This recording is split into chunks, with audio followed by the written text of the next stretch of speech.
утро. На календаре 12 января, вторник. Вместе с вами его встречаю я, Екатерина Данилова. Елка желаний продолжает воплощать мечты тех, кто в этом нуждается больше всего. Министр финансов Чувашии Михаил Ноздряков исполнил новогоднее желание 12-летнему Максима. В письме мальчик написал, что хочет ноутбук. Отправляя заявку на сайт «Елка желаний», мама Максима Ольга Быкова и не надеялась, что желание сына сбудется. Она признается, что никогда не участвовала ни в каких конкурсах. Максим мечтал о ноутбуке. Он плохо видит и заниматься дистанционно, используя лишь телефон, совсем неудобно.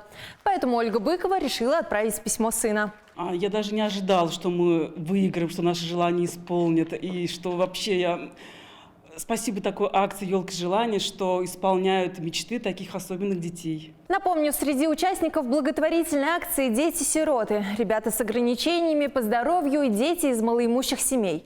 Прием заявок на участие в проекте завершен, а исполнять желания добрые волшебники будут до конца февраля. Теперь на международных электронных торговых площадках можно купить чувашские продукты. О себе в известных онлайн-магазинах заявили 2 компании Чувашии. Еще 3 предприятия прошли сертификацию для выхода на зарубежный рынок. А 8 субъектов малого и среднего предпринимательства участвуют в маркетинговых исследованиях с тем, чтобы найти партнеров за границей. Более 200 тысяч человек посетили новогодние площадки в Чебоксарах. Самым популярным местом отдыха стал парк «Амазония». За новогодние каникулы его посетили почти 200 тысяч человек. На втором месте – Красная площадь. Полюбоваться на световую иллюминацию сюда приехали 20 тысяч жителей и гостей столицы. Не остались без внимания и парк имени космонавта Андреяна Николаева и Лакреевский лес. И какая же зима без зимних забав? Почти 20 тысяч человек встали на коньки и пробежались по лыжным трассам.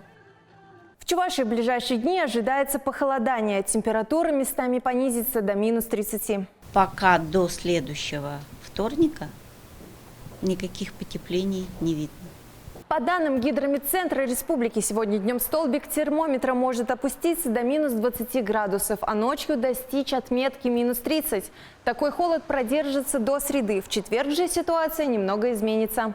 В четверг, 14 числа, мы ожидаем, что подойдет циклон с юга, и он принесет с собой осадки.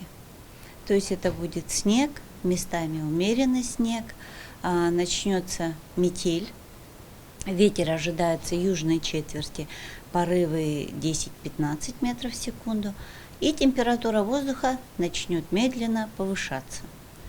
В течение суток 14 числа мы ждем где-то -10, -15.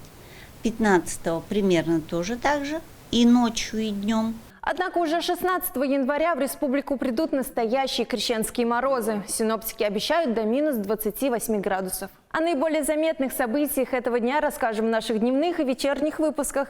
Берегите себя и свое здоровье, одевайтесь теплее, а выходя из дома, не забывайте маски. Всего вам доброго, до встречи в эфире.